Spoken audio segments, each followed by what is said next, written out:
સ્થાનિક સ્વરાજની ચૂંટણીમાં આ વખતે આખા ગુજરાતની બેઠકોની જો વાત કરીએ તો આશરે 700 જેટલી બેઠકો બિનહરીફ થઈ ગઈ છે, જેનો અર્થ એવો થાય છે કે 700 બેઠકો પર સામાન્ય જનતાનો મતાધિકાર છીનવાઈ ગયો છે।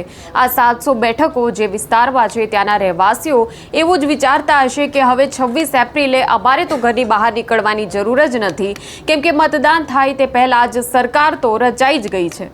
ત્યારે આ મામલે આમ આદમી પાર્ટીના પ્રદેશ અધ્યક્ષ ઈસુદાન ગઢવીએ પોતાની પ્રતિક્રિયા આપી હતી। એના વિશેની વાત કરીશું આ વિડીયોમાં। નમસ્કાર, નિર્ભય ન્યૂઝમાં આપની સાથે હું મયુરી। ગુજરાતમાં સ્થાનિક સ્વરાજની ચૂંટણીઓનો જંગ એ પ્રજાલક્ષી કામો કે સેવાના મુદ્દા પર નહીં, પરંતુ ફક્ત પૈસા અને પાવરના જોરે જ ખેલાઈ રહ્યો છે। ગઈકાલનો આખો દિવસ આપણે લોકશાહીનું ચીરહરણ થઈ રહ્યું હોય તેવા તમામ દ્રશ્યો ગુજરાતના ખૂણે ખૂણેથી જોયા। લોભ, લાલચ અને ધાક ધમકીને વશ થઈને ધડાધડ વિપક્ષના ઉમેદવારોએ પોતાના ફોર્મ પાછા ખેંચી લીધા અને નાગરિકોનો મતાધિકાર એ ફક્ત મજાક બનીને રહી ગયો। જ્યાં એક તરફ ચૂંટણીમાં સત્તા પક્ષ અને વિપક્ષ વચ્ચે એક મજબૂત સ્પર્ધા થતી હોવી જોઈતી હતી, તેના બદલે એક તરફી તાનાશાહીનો આ તમાશો બનીને ચૂંટણી રહી ગઈ છે। ભારતીય જનતા પાર્ટીના પ્રદેશ અધ્યક્ષ જગદીશ વિશ્વકર્માએ મંચ પરથી જાહેરાત પણ કરી દીધી કે આ વખતે 700 જેટલી બેઠકો પર ભાજપના ઉમેદવારો બિનહરીફ વિજેતા જાહેર થઈ ગયા છે। ત્યારે આમ આદમી પાર્ટીના પ્રદેશ પ્રમુખ ઈસુદાન ગઢવીએ આ મામલે તેમને જવાબ આપ્યો હતો। શું કહી રહ્યા છે તેઓ તે જોઈ લઈએ। મિત્રો, આજે ખરેખર દુઃખદ ઘટના ઉપર જ્યારે જશ્ન મનાવાતું હોય ત્યારે ખરેખર આપણા ગુજરાત માટે, ગુજરાતીઓ માટે એક શરમજનક વાત છે। તમે જો ગુજરાત છે એ વ્યાપારિક છાપ ધરાવે છે, શાંતિપ્રિય છે, સુસંસ્કૃત રાજ્ય છે, એ ગુજરાતના નાગરિકોના કારણે છે।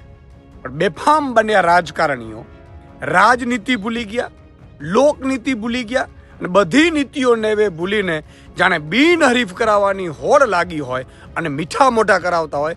એ ખરેખર લોકતંત્રની હત્યા ઉપર એક મજાક સમાન ઉજવણી છે।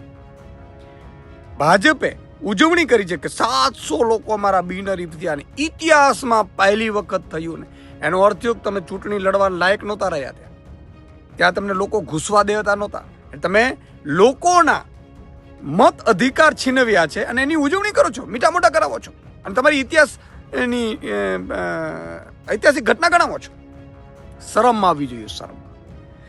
આજે અત્યારે ફોર્મો પાછા ખેંચાયા છે, કેટલાય ઓડિયો રેકોર્ડિંગ આવ્યા, કેટલાય વાયરલ થયા છે, કેટલાય લોકોએ વિડીયો બનાવ્યા છે। એ જોતા એવું થાય છે કે કોઈને લોભ આપ્યું, કોઈને પ્રલોભન આપ્યું, કોઈને લાલચ આપી, કોઈને અપહરણ કર્યા, કોઈને પોલીસથી ધમકાવીને કરાવડાવ્યા। આ બધી વસ્તુઓ હું એવું કહું છું કે લોકતંત્ર માટે અને આપણા ગુજરાતીઓ માટે લાલ બત્તી સમાન છે।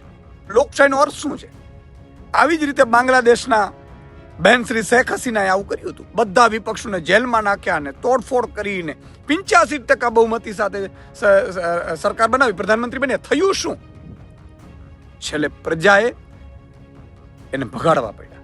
આપણે તો અહીંયા શાંતિપ્રિય રાજ્ય છે, ગુજરાતના નાગરિકો શાંતિપ્રિય। કેટલાય લોકોના મને ફોન આવે કે સુદાનભાઈ આપ શું કરે છે ભાજપ વાળા, અને ભાજપ ઉજવણીઓ કરે છે, મીઠા મોઢા કરાવે છે।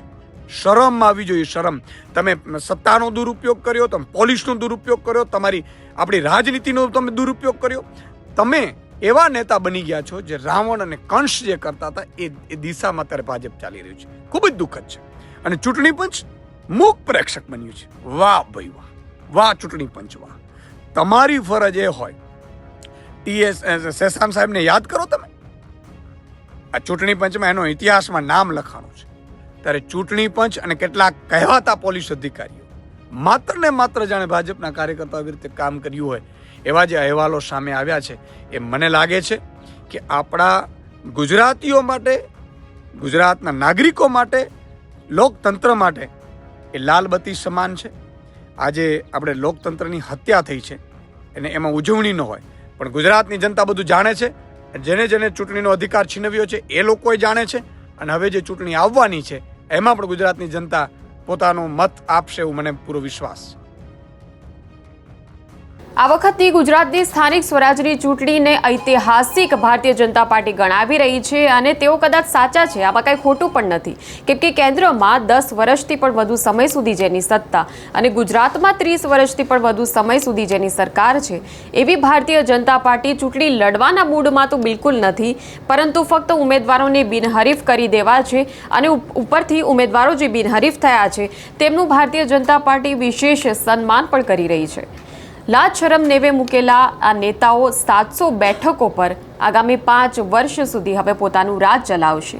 ચૂંટણી પંચ કે ચૂંટણીની આચારસંહિતાઓનું તો પહેલેથી જ ગુજરાતમાં અસ્તિત્વ ખતમ થઈ ગયું છે, ત્યારે હવે આ સ્થિતિમાં આગળ જતા કેવો સમય ગુજરાતમાં લોકશાહી માટે બતાવશે તે જોવાનું રહેશે.